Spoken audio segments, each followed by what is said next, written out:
Salut la famille, nous voilà dans une nouvelle vidéo. Mais tout d'abord, bonne année à tous et à toutes. Nous voilà venus dans l'année 2022 qui est, comme d'habitude, certaines personnes prennent les résolutions. Ça me fait toujours rire. On prend certaines résolutions et à la fin de l'année, on se rend compte qu'on n'a même pas atteint 10% de ces résolutions. Mais bon, en cette nouvelle année, je vous souhaite juste d'être meilleur que l'année précédente. C'est tout ce que je vous souhaite. Donc aujourd'hui, c'est Instant MOS. Nouvelle vidéo sur Instant MOS où nous allons parler de quoi? Nous allons parler de Military Police. C'est quoi la police militaire? Quels sont les qualificatifs? Qu'est-ce qu'il faut pour être dans la police militaire? Tout ce qu'il faut. Donc, avant tout, générique.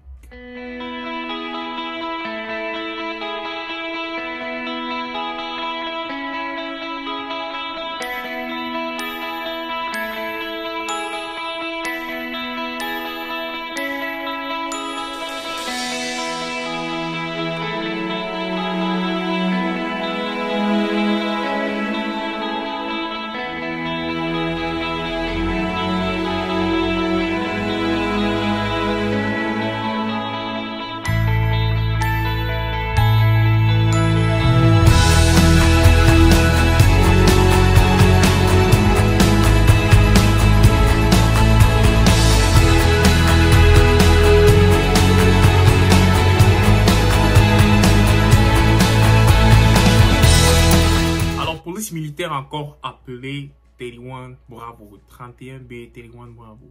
Si vous ne connaissez pas très bien ce que c'est que le langage dans le domaine militaire, bien vouloir voir la vidéo où nous vous décrivons effectivement quel est le langage militaire. Quand on dit 31B, 31 Bravo, vous devez effectivement savoir ce que c'est. Donc maintenant, ici, on va parler d'un MOS appelé Military Police ou encore 31 Bravo.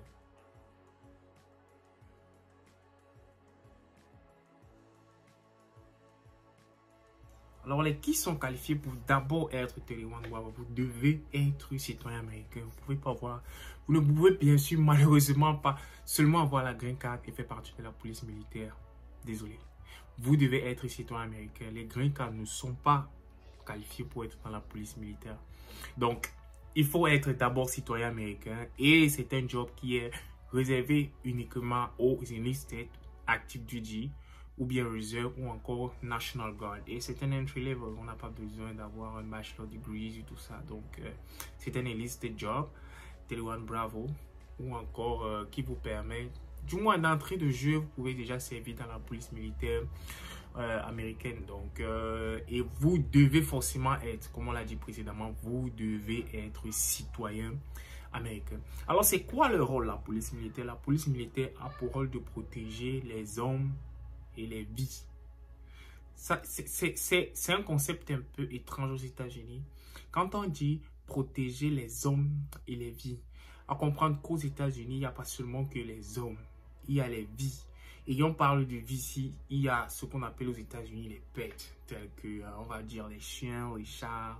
Ouais, on les appelle les pets aux États-Unis. Donc, la police militaire a pour rôle aussi de pouvoir protéger les chiens et les chats, ou encore d'autres formes de pets. Donc, et il y a une liste incommensurable de pets. Les pets aux États-Unis, c'est des animaux de compagnie qui vivent avec les gens qui vivent aux États-Unis de toutes les manières. Et ils sont considérés comme des personnes, on dit des vies, quoi. Je ne veux pas dire des personnes. Ouais, vous voyez un peu ce que je veux dire. Donc, ils ont pour rôle de protéger ces deux grandes différentes catégories de personnes, à savoir les hommes et les vies dans les bases militaires, et aussi qui peuvent répondre à certaines mauvaises activités telles que les attaques antiterroristes ou bien encore dans les cas des urgences.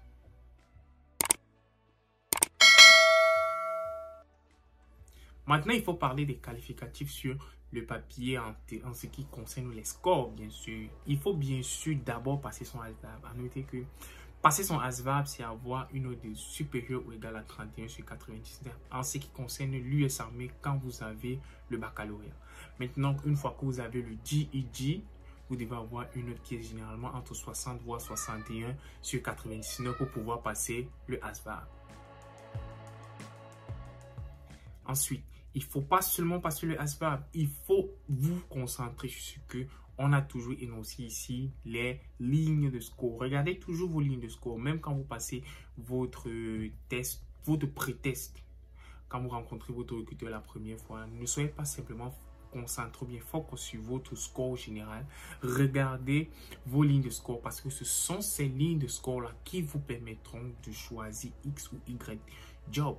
Et à noter, comme on l'a dit précédemment, c'est que quand vous n'êtes pas citoyen américain, vous n'êtes pas qualifié pour être dans le military police. Vous devez être citoyen américain pour pouvoir participer ou bien pour pouvoir postuler à être dans le military police. Alors, c'est quoi la ligne de score nécessaire pour que vous puissiez être dans le MP ou encore military police 31 Bravo? Vous devez avoir 91 au skill technical ST. Vous devez avoir un ST qui est égal, supérieur ou égal à 81.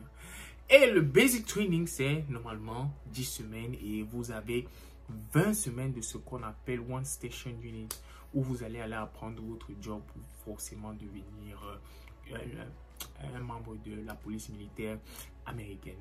Et aussi à savoir, c'est que quand vous terminez votre graduation, donc quand vous allez postuler pour être membre de la police militaire, vous avez fini de faire vos 10 jours de basic training normal et ensuite vos 10 semaines pardon, de basic training normal. Ensuite, vous tournez vers 20 semaines de forme de AIT où on vous apprend à comment être military police ou encore à être ce qu'on appelle MOS qualified. À noter que pour être considéré full soldier dans l'armée américaine, vous devez avoir passé votre test de ASVAB. Ensuite, vous devez être qualifié pour un job. Ensuite, vous devez aller au Basic Combat Training. Ensuite, vous devez finir votre AIT pour être considéré comme un soldat. Parce que pour être considéré, on va dire en gros comme un soldat, vous devez être ce qu'on appelle MOS Qualified. Donc, ne vous dites pas que quand vous signez votre contrat, supposons que vous êtes un 68 Delta, ou bien vous êtes 68 Charlie, ou bien un 91 Bravo, ou bien vous êtes un whatever, 68 Whiskey. Quand vous signez votre contrat, vous n'êtes pas un 68 ou bien un truc. Vous êtes 0 MOS. 0.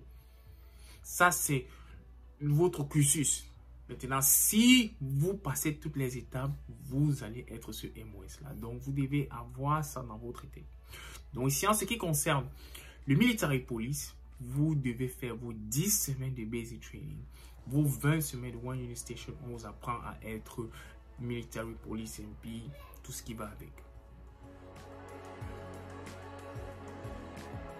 Alors la dernière question, c'est que les gens se posent, se demandent, eh oui, comment après avoir fini tout ça, est-ce qu'on va m'envoyer hors des États-Unis? Est-ce qu'on va me déployer? Est-ce que? Après ces différentes questions, la réponse est oui et non. Si vous êtes réserviste, vous allez faire votre métier de military police dans votre unité, bien sûr, parce que vous notez que quand vous êtes réserviste, le jour où vous partez au Basic Combat Training, vous connaissez déjà où est votre unité. Quand vous êtes active duty, il peut vous envoyer soit hors des États-Unis, soit à l'intérieur des États-Unis. Tout dépend de ce dont ils ont besoin, bien sûr. Si c'est qu'ils ont besoin des military police à l'intérieur des États-Unis, on vous enverra dans une unité à l'intérieur. Si c'est à l'extérieur, ils vont vous envoyer à l'extérieur. C'est aussi simple que ça. Alors, merci d'avoir regardé la vidéo et à ciao ciao la famille.